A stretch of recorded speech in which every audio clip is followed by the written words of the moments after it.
Welcome to the Cool Tools Show. I'm Mark Frauenfelder, Editor-in-Chief of Cool Tools, a website of tool recommendations written by our readers. You can find us at cool-tools.org. I'm joined by my co-host, Kevin Kelly, founder of Cool Tools. Hey, Kevin. Hey, it's great to be here. In each episode of the Cool Tools Show, Kevin and I talk to a guest about some of his or her favorite uncommon and uncommonly good tools they think others should know about. Our guest this week is Douglas Rushkoff. Douglas is named one of the world's 10 most influential intellectuals by MIT. He's an author and documentarian who studies human autonomy in a digital age. His 20 books include the just published Team Human, based on his podcast, as well as the bestsellers Present Shock, Throwing Rocks at the Google Bus, Program or Be Programmed, Life Incorporated, and Media Virus. He also made the PBS frontline documentaries Generation Like, The Persuaders, and Merchants of Cool. He's a professor of media theory and digital economics at Queens College, a columnist for Medium, and his novels and comics, Ecstasy Club, ADD, and Alistair and Adolf, are all being developed for the screen. And Doug has been a friend of mine for at least 30 years. How are you doing, Doug? Welcome, Doug. It's always great to reconnect with you. And I'm very eager to hear what kinds of tools you have for us, even though tools may not be the first thing you like to think about. Yeah, I mean, it's funny. I mean, I like tools. I just don't want to I get concerned about fetishizing tools that I'm, somehow just serving to promote consumerism. But I know that you're not thinking of tools that way, but tools as extensions of humankind. Well, no, actually, I think of tools as possibilities. And the whole point of talking about really cool tools is not that we want you to buy them, but we want you to know that they exist, because their existence can open up possibilities and things in your mind that you may not have thought of. So it's not about having to buy all these. It's knowing that they exist and what they could do. Mm-hmm. So that you basically you create more possibilities for human creativity. Right, exactly. Both individually and collectively. So you on board? I'm on board. Okay, tell us about one of your cool tools. Well, one of them, I mean, the first one I thought of was written language. And written language is definitely a tool. I mean, I know it's a medium, it's an environment, there's all these ways to think about it, but I love thinking about words as a tool, because particularly when I'm mad about something or I feel like there's something that people don't get, once I can put words around it, once I can articulate what's happening, what people are feeling, or the dysfunction or the paradox, once I can put words to it, I feel like it empowers me and so many other people to then go do something about it. I look at that written language is what allowed us to record history for the first time, which is when we started to, really think about the past. It's when history was born. And written language is what allowed us to write contracts into the future. So I see written language, text, as the thing that really invented time. It invented progress. It invented a future and a history. And to this day, it feels not like going back, but like retrieving a really core human ability when we write something down. That the digital age, a lot of us have been arguing, a lot of theorists, that the digital age retrieves the oral culture, that we're going back into what Ang would call secondary orality. But when I look at the net, I think, no, it's retrieved scribal culture. Everybody writing their little tweets and their posts and getting back involved in written language. Doug, do you use Twitter a lot? I haven't been using it a lot. It's funny. I've been using Twitter in some ways in a bad way, just to tweet a link to something that I did, kind of as a promotional platform. Or to tweet things, I guess, that other people did. But now I've actually started to get involved in it. I'm looking at Twitter. It does that. It lets me promote hard links, but it's also like a giant IRC, the original internet relay chat, where you have these kind of real-time conversations with people in a room. And I'm no longer just seeing it as a place where people insult other people, but a place to really kind of ping ideas back and forth and to have discussions in a truncated but a very visceral way. And it's written language too. To your point. I know people call it a shouting match, but if you really start thinking about your words, if people would even take 5 minutes to craft their tweet, you just see how much better it gets. Yeah. Unfortunately, exactly. a lot of people don't do that, and it's just like instant reaction to something. So what's another tool that you have been excited by? Well, the first real tool I thought of that's like a real tool is the Crane CC Pocket AM FM radio. Crane is this well, they're a radio company, but they're like nerds of radio. They really, really care about radio. And if you're a radio nerd like I am, I mean, before the internet, I'm old, right? Before the internet, I mean, we all had other media that we lived through. And for me, it was nighttime radio. I didn't sleep well as a kid, and my dad gave me his, it was a little Sylvania pocket transistor radio. And I lived with that thing. I kept it under my pillow, and I would listen to late night radio. And the later it got at night, because it's something to do with the ionosphere, the further and weirder the AM radio stations you could get. So I would sit there, at 2 a.m, tuning in, the precursors to Art Bell and Coast to Coast AM, and listen to these crazy conversations. And Gene Shepard, who was this weird radio. Gene Shepard, yay! Flick lives. It was amazing stuff. And I really prided myself on my ability. You had little tuning dials at that point. And when you tuned in an AM radio station, there were like different parts of the signal that you could get, and you could move to the sort of the edge of the signal and increase the treble of the sound and hear it really clearly, or move to the middle of the signal and get away from overlapping stations. And it was I don't know, I kind of prided myself in my late night radio tuning, but these folks at Crane have developed, digital equivalents of AM FM radios, and they still get radio signal, but instead of having a dial, you have a button and it tunes in the exact 88.6, the exact number, and kind of locks in the station. And I used a lot of radios, a lot of cheap radios under my pillow in the years since since the 70s. And the Crane is really this amazing tool. You just know when you hold this thing and play with it, it gets stations I've never gotten before. I listened to Canada and Iowa and Alaska, on this. It's insane. And I just love, when you, I'm sure you guys think about this a lot, but when you hold in your hand something that was put together thoughtfully, and you can feel it's like a solid item and the buttons work, it's just like, it's this sort of physical pleasure of having something that actually does, it does something for me that I can't do myself. Yeah. Yeah, it sparks joy.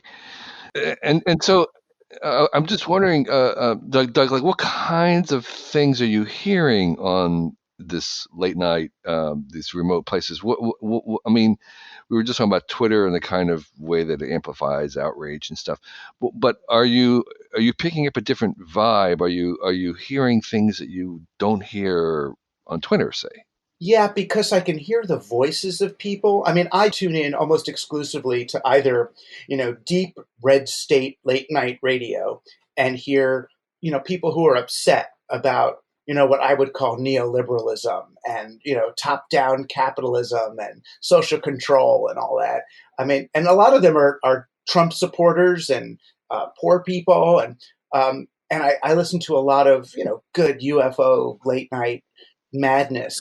Art Bell, yeah. I mean, or now right. George Norrie, those folks. And what I hear though is something different than. I mean, I'm sure a lot of these are the same people who have those big American flags on their Twitter profiles and say things in a sentence that make you cringe. But when you hear their voice and don't, put up your defense mechanisms and hear where they're actually coming from, I can hear the humanity. I can hear the frustration. I can hear the fear.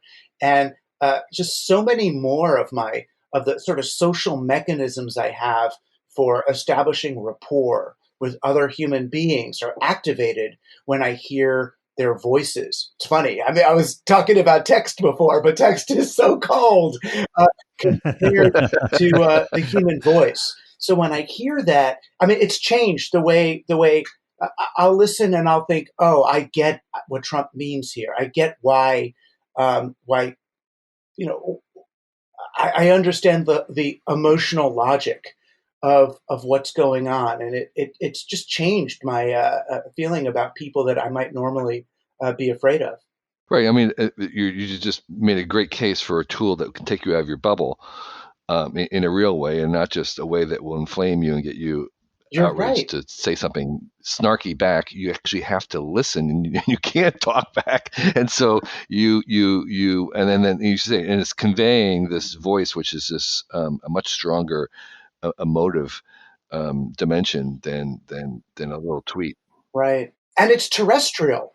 And it's what we Right. call now terrestrial radio. So it's not packets. You don't need the network. You don't, it's just, there's this place that's beaming out this signal, and my little device under my pillow somehow hears that thing, right? It's not going through my Wi-Fi.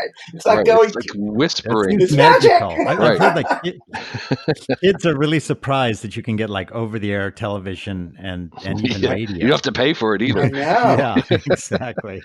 Yeah. Well, this is great. So we're on a roll. What's another a tool that you are excited by? The microphone I'm using right now was kind of a find.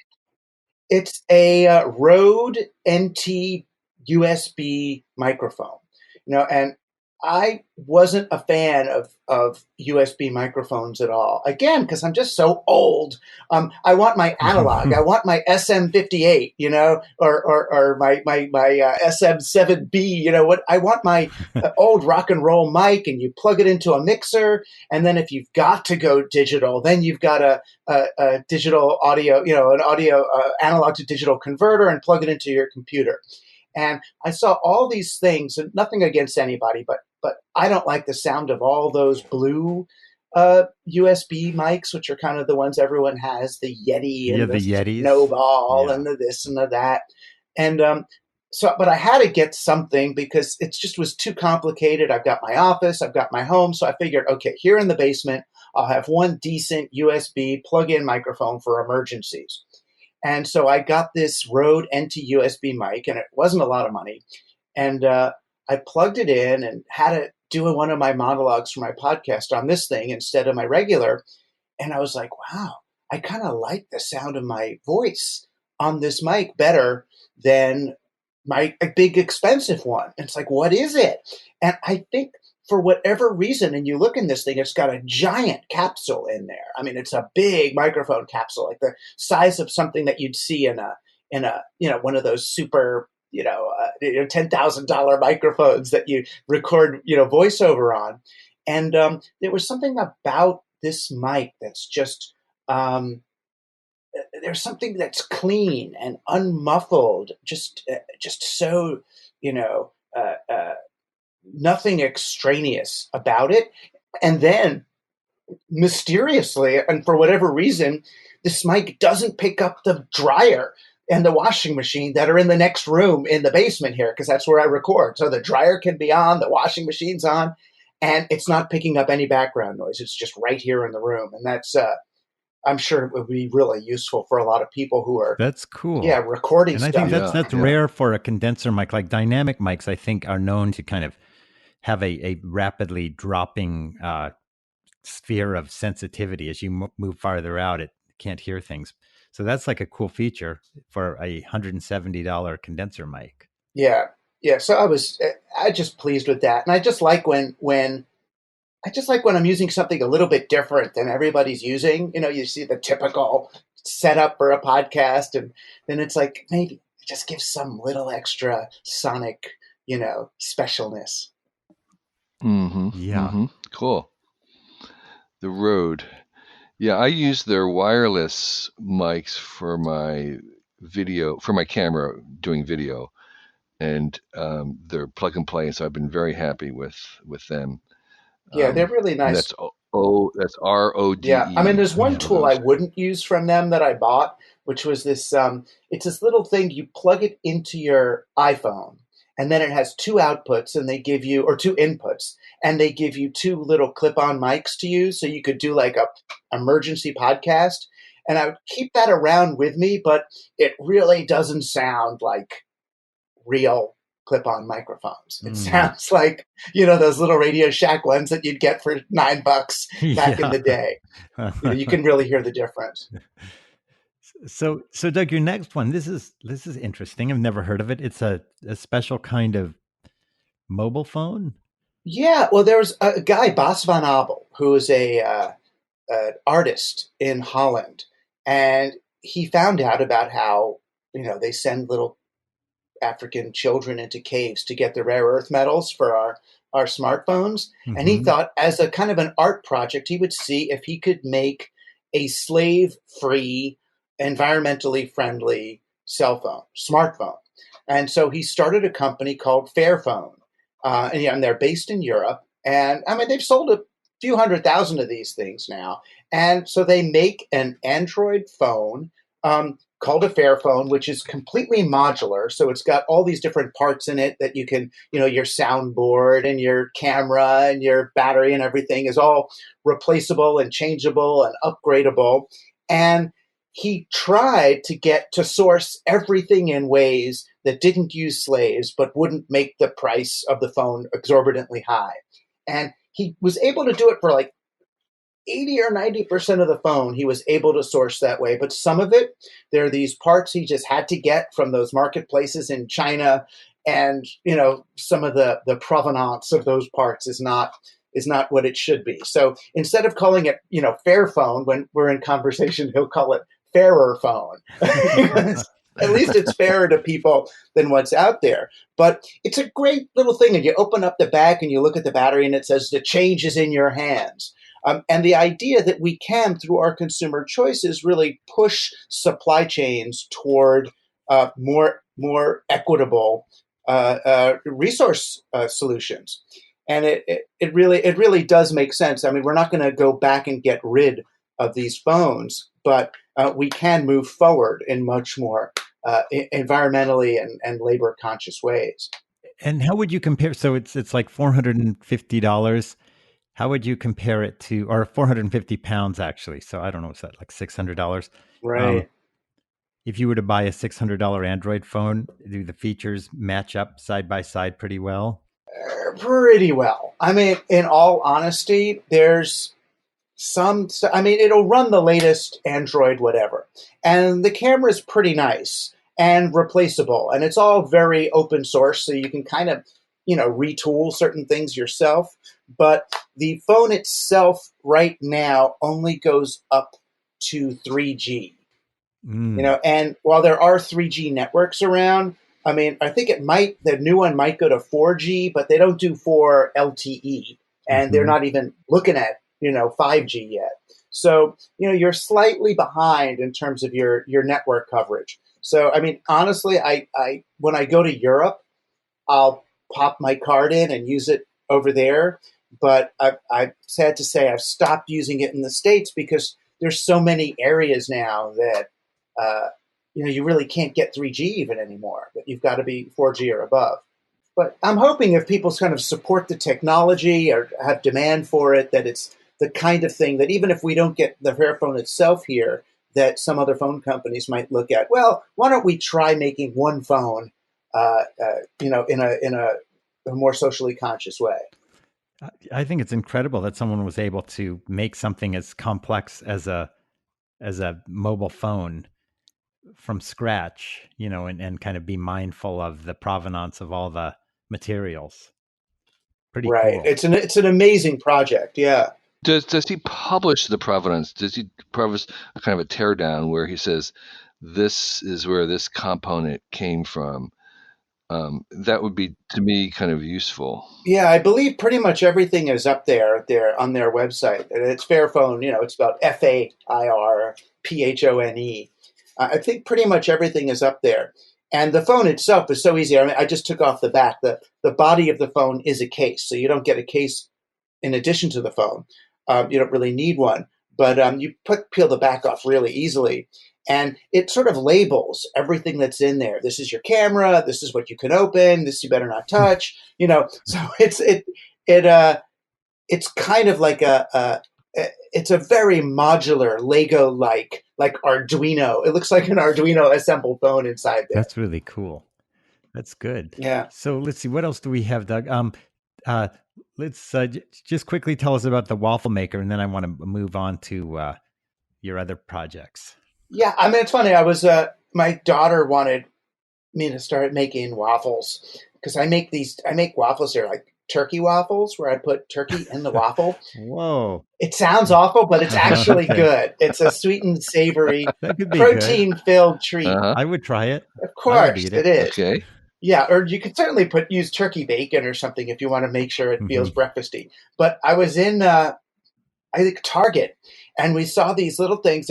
It's a Dash mini waffle maker, and it's $9.99. So, I mean, what kitchen appliance that you actually plug in costs $9.99? I don't know. And maybe there's got to be slave involvement in something that's this cheap. But it's a great little thing. You just plug it in, you pour in your waffle mix, and there's a little light that sort of indicates when it's at proper temperature. And I use the light to sort of figure out when my waffle is done as well. And it's all, stick free and it's just this perfect, when you find one of these things, it's a perfect little thing for what you do. And we're better at small waffles than big. I'm a firm believer in silver dollar pancakes and tiny waffles, that the smaller the thing is, I don't know if this is geometrically true, but it seems as if there's more surface area than per ounce of food. And I like the surface. I like the skin of the waffle, or the sides of the pancake more than the insides. So we make mini things. Yeah. We make mini omelets and mini waffles and mini pancakes, and we can control our dosing better that way too. Yeah. You should probably love Japan too, who likes little Yeah. bite-sized Well, it is things. very cute little waffle maker. What color did you get? The red one? We did get the red one. I might have opted for that sort of aqua turquoise one, but I think that's almost become a too typical color now. Yeah, I think you're right. Yeah. Cool. Doug, you've got a couple of things. Yeah, tell us about you have a book and podcast that you've been doing a podcast for a while, and you have a new book based on it, but it's called Team Human. Tell us about it. Well, I mean, Team Human is in some ways I look at it as my last project. It's funny. It was your last project. Wait. What do you mean by your last? Well, it's certainly my most recent one, but it was funny when I started writing it as a book. It started to feel like my last book. Like it was on the one hand, it was encapsulating everything I had written in the other 19 books, but in a tiny little manifesto. So I was able to condense like the entirety of Program or Be Programmed, which is already a pretty short book, into like 800 words, and Media Virus is 1,600 words in there. And my Life Inc. book is, 2 teeny little, 1,000-word chapters. And I was like, wow, this actually, what makes me feel like a better writer is that I can say more with fewer words, that I can get big points across that then, unfold in people's minds afterwards. But I don't have to say that much to get that thought process initiated. And, Team Human is here really to assert a role for human beings in the digital future. I got the idea for it when I was on a panel with Ray Kurzweil, of all people. And he was, making his argument about how information wants to evolve towards higher states of complexity, and human beings have sort of maxed out on our complexity. So information is going to have to migrate into the digital realm, and human beings should just sort of fade into the background and accept our, inevitable extinction. And I argued, no, human beings are weird and fun and crazy. We can embrace paradox, and we deserve a special place in the digital future. And he said, oh, Rushkoff, you're just saying that because you're a human. Right? As if it was hubris. And that's when I decided, no, I'm on Team Human. And I came up, with that meme and decided I'm, guilty. Fine, I'm on Team Human. But the more I talked about it, the more I came to the understanding that human beings are not individuals, that we are a team, and that any technology or tool that brings us together is our friend and makes us more human. And anything that divides us, like, many of the social media apps that we're using today and filter bubble platforms, those are not our friends. And it's also really, in some ways, it's my interpretation of Kevin's book of what technology wants. Because as I read, I think it's what you intended. As I read it, it's a bait and switch. It looks like you're writing a book about what technology wants, like what this stuff wants. But what you really mean is more Shakespearean. It's what technology wants, like WONT wants, what it needs. What it wants is us. What it wants is intention. It doesn't have that. And without human beings filling the technology with our agenda and our attention, it's going to go off in some random way, however the tech is biased. But the tech doesn't want anything. We have to provide the why for the tech. And that's sort of what Team Human is saying is, here's a why. Here's some good cultural immune response for humanity to up our game and embrace the potentials that we've unleashed. So just to clarify for people, so Team Human is a book that you have written. It is for sale on Amazon or other places.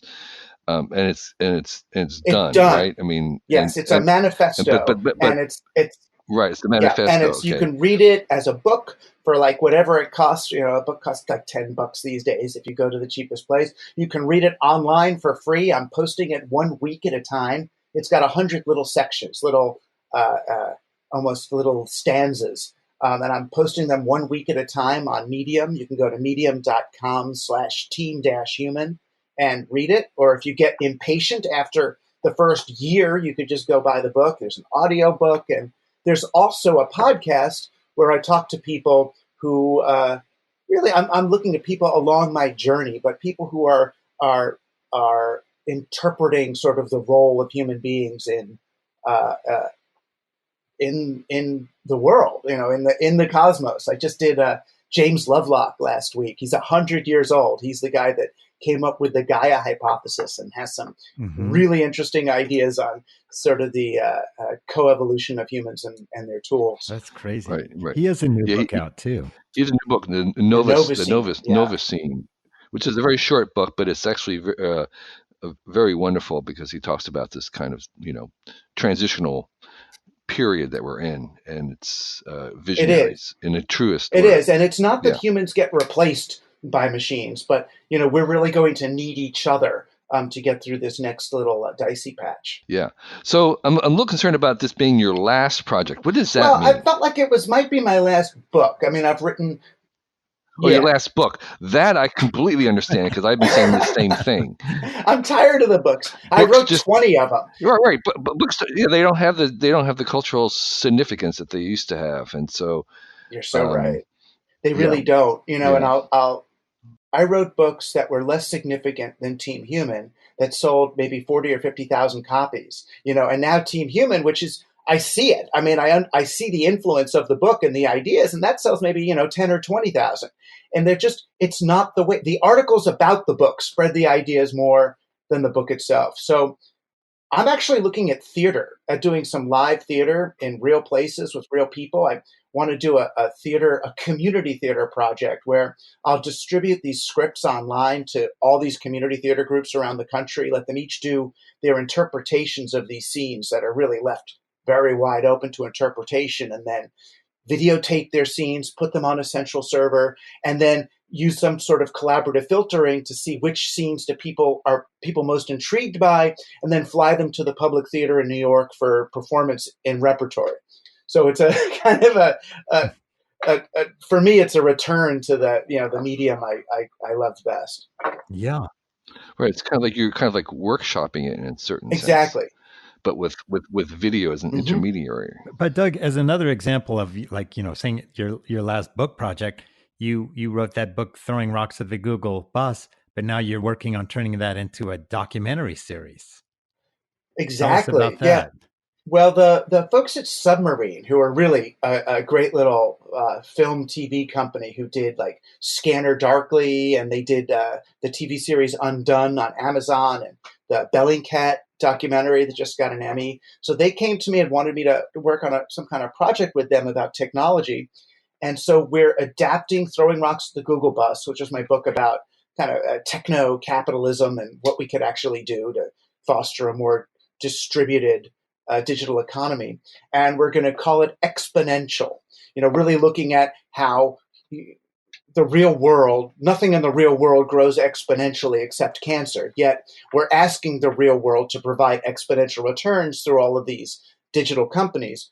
So we're going to do a 4-hour, 4-evening documentary, and we've got 4 or 5 European stations on board, and I think they're talking to Netflix now about being the U.S. partner on it, and we're starting that in the spring. That sounds so cool, Doug. Are you going to Yeah. do some? Are you going to host it also? Yeah, I'll host it and go around, and I mean, hopefully they'll do some shoots in faraway places without dragging my body over there. But yeah, I mean, looking at everything from the sort of the original dream of the internet to how it, I would argue, was kind of co-opted by Wall Street to provide returns to the Nasdaq Stock Exchange, and then what that led to from surveillance capitalism to to Uber drivers and some of those problems to then, well, what can we do? What is a future that's more of a commons peer-to-peer driven digital economy, and how can we realize that, and who's already working on it? That's cool. That's really great. And I feel that the center of the culture has drifted to moving images, to in-person appearances. So you're absolutely right in your hunches that that's where the attention is going. Yeah, it is towards live, and if it's not going to be live, it should be really fun. I'm also still interested in graphic novels. I know you've done graphic novels as Hmm. well, and this one ADD, which is about gamers. It was a very futuristic tale 15 years ago when I wrote it, about a future where gamers would be on television and professionally competing in big tournaments and stadiums, which now has come to pass. So AMC, the TV network, they bought it to be a TV series.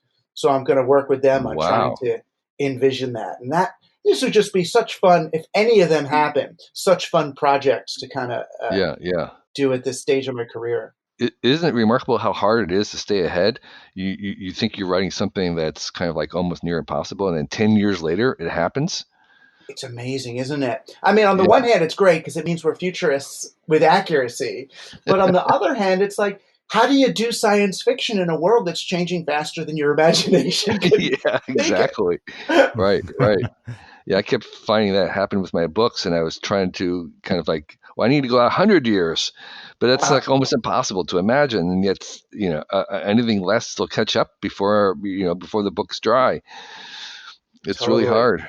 I know, it's only like those sort of real Neil Stephenson kind of thinkers who can go so far, into sort of genetic computer whatever, that it is beyond the imagination. Yeah, yeah. And then for me, the added challenge, which I like that where you're going, is to try to make an optimistic view of the future, how all this Mhm. stuff works in a world that we want to live in. That's where it becomes really difficult to imagine. But I it's know. it's necessary and essential to imagine it. So I really applaud your efforts to kind of say, well, here's where we're going, but let's imagine a world in which we have well, not all, but we have some of this technology and it works, and I want to live there. Right. Right. What does it look like without the zombies? Zombie free, yes, okay. Zombie free I'm all for future. the zombie free future. I don't know about you, but I want the zombie free future. Well, Well, this is Doug, this great, has been Doug. so cool. Yeah, Really fun learning about your tools and talking to you about your projects and just your thoughts and everything. It's always fun. Oh, yeah. thanks. I feel better about Interesting. my tools now. Oh, good. No, that Good. was really, really great. Thanks again. Yeah. Thank Yeah. you. Thanks, Doug.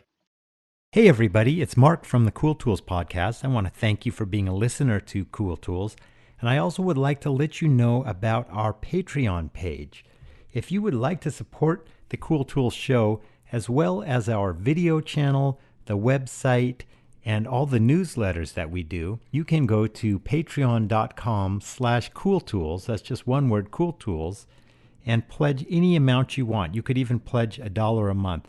Every little bit helps. We have editors, we pay for transcribing costs, we pay our reviewers. Every bit of money that you contribute goes towards supporting the show. I'd like to give a shout out to our supporters of the Cool Tools podcast. This week, I'd like to thank the following Patreon supporters: Bill Schuler, Bob Kay, Brian Pelly, Carl D. Patterson, Chad Cosby, Chris Wieland, Chris Weirstook, Craig Tooker, Dan O'Brien, Dean Putney, Danelle Cunningham, Evan Barker, Graham Medlin, Hans Riesbeck, Helen Hegedus, Jerry Kearns, Jim Lesko, Jim Spofford, John Pollock, John Burdenbaugh, Keith O., Ken Altman, Les Howard, Lauren Bast, Mock Nerd, Malton Make, Mark Goebel, Matt Gromes, Michael Douglas, Michael Jones, and Michael Pecorini. Thanks to all of you for supporting the Cool Tools show. We really appreciate it.